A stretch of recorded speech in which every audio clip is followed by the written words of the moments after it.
QuickShots! QuickShots! Hey everybody, the Audinators are back. We've got Bernie, Alicia, Frank, and myself, Luke.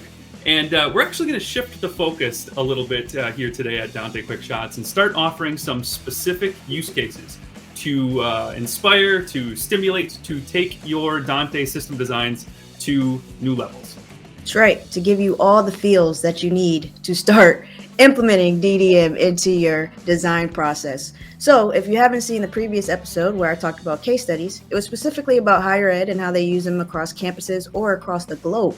So today I wanted to ask Bernie and Frank, how can higher ed actually start using, DDM to route audio anywhere across campus, whether that's one building, multiple floors? What does that actually look like?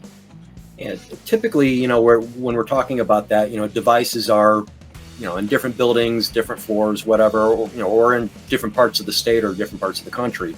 You're talking about devices being located in different subnets, Right. Well, you are not going to believe this, but I was actually working on a flow diagram just showing this. So if you don't mind, I'm going to share my screen.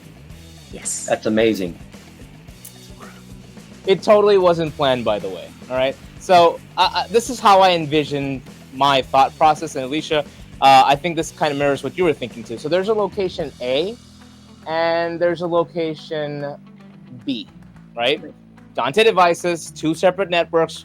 They are segregated networks. Now, how that segregation happens could be subnets, could be access control lists. But basically, we know that in order for these two locations to talk to each other, there needs to be a router in between them, right?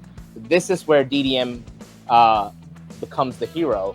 So again, you have your location A, your location B, and your routing, but DDM essentially comes in as a management layer on top of the two networks. So functionally, for somebody logging into Dante controller, this looks like an entire set of Dante devices. That's one big network. DDM essentially helps communicate between the two. The routing still exists.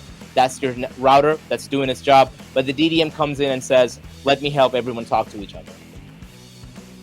And just to expand on that, the user experience isn't more complicated in any way. They see it just as if there were two Dante devices in the same subnet, correct? Correct. And you can route, you can do everything that you're used to in what we in DDM parlance call the unmanaged network is now a managed network, but it doesn't matter if there are multiple subnets. It doesn't matter what kind of security settings you have on there. DDM essentially bridges the gap between different networks and helps Dante devices talk to each other. There's a lot more technical details that go into this, but that's why we're here. So talk to us. Yeah, absolutely. If you want to talk more about that stuff, that's why the solutions team is here. Whether you're in the US, whether you're in Europe or Asia, it doesn't matter. Anywhere in the world, we have solutions teams members there to answer those questions and to take this conversation further. So hit us up at sales@audinate.com. That's right. And next time, we'll be back with a few more use cases to get you inspired. All right. See you guys next time.